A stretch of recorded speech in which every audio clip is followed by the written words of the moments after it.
Mallareddy agriculture యూనివర్సిటీలో తీవ్ర ఉద్రిక్తత నెలకొంది. విద్యార్థులు యూనివర్సిటీ భవనాలు అద్దాలు ధ్వంసం చేసి ఫర్నిచర్ ని తగలబెట్టారు. తీవ్ర ఉద్రిక్తత నెలకొనడంతో భారీగా పోలీసులు మోహరించారు. 2 రోజుల క్రితం బీఎస్సీ ఫస్ట్ ఇయర్ చదువుతున్న అరుణ్ కుమార్ అనే విద్యార్థి గుండెపోటుతో చనిపోయాడు.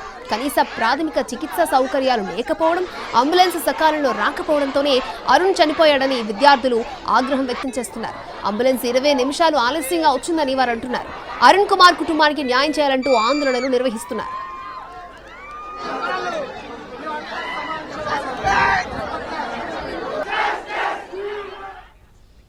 మల్లారెడ్డి అగ్రికల్చర్ యూనివర్సిటీలో తీవ్ర ఉద్రిక్తత నెలకొంది. విద్యార్థులు యూనివర్సిటీ భవనాల అద్దాలను ధ్వంసం చేశారు, ఫర్నిచర్ ని తగలబెట్టారు. తీవ్ర ఉద్రిక్తత నెలకొనడంతో అక్కడ భారీగా పోలీసులు మోహరించారు.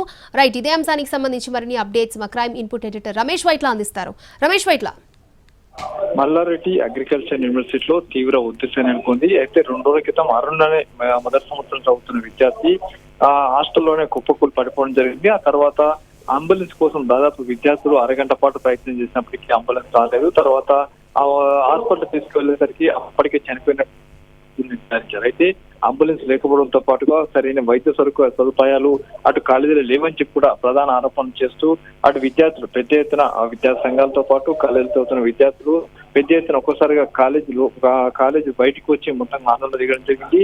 కొంతమంది విద్యార్థి సంఘాలు నేరుగా లోపల ఉన్న ఆఫీస్ లో ఉన్న ఫర్నిచర్ తో పాటు మొత్తం అద్దాలు కూడా ధ్వంసం జరిగింది. కొంతమంది విద్యార్థులు నేరుగా ఫర్నిచర్ మొత్తం కూడా బయటకు వరండాలు తీసుకొచ్చి కాల్చివేయడం జరిగింది. దీంతో తీవ్ర ఉద్రిక్త వాతావరణం నెలకొనడంతో పోలీసులు రంగప్రవేశం చేసి పరిస్థితిని అదుపులో తెచ్చే ప్రయత్నం చేస్తున్నారు.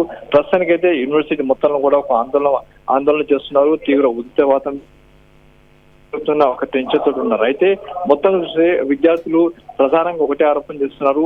కాలేజ్ లోపల ఒక అంబులెన్స్ కావచ్చు, సరైన వైద్య సదుపాయాలు కావచ్చు ఏం లేకపోవడం వల్లనే అరుణ్ అనే విద్యార్థి చనిపోవడం జరిగింది. కాబట్టి దీనికి యాజమాన్యమే బాధ్యత వహించాలి. అరుణ్ విద్యార్థి కుటుంబానికి న్యాయం చేయాలని ప్రధాన డిమాండ్ చేస్తూ అటు విద్యార్థి సంఘాలు విద్యార్థులు కలిసి ఆందోళన ఉధృతం చేశారు.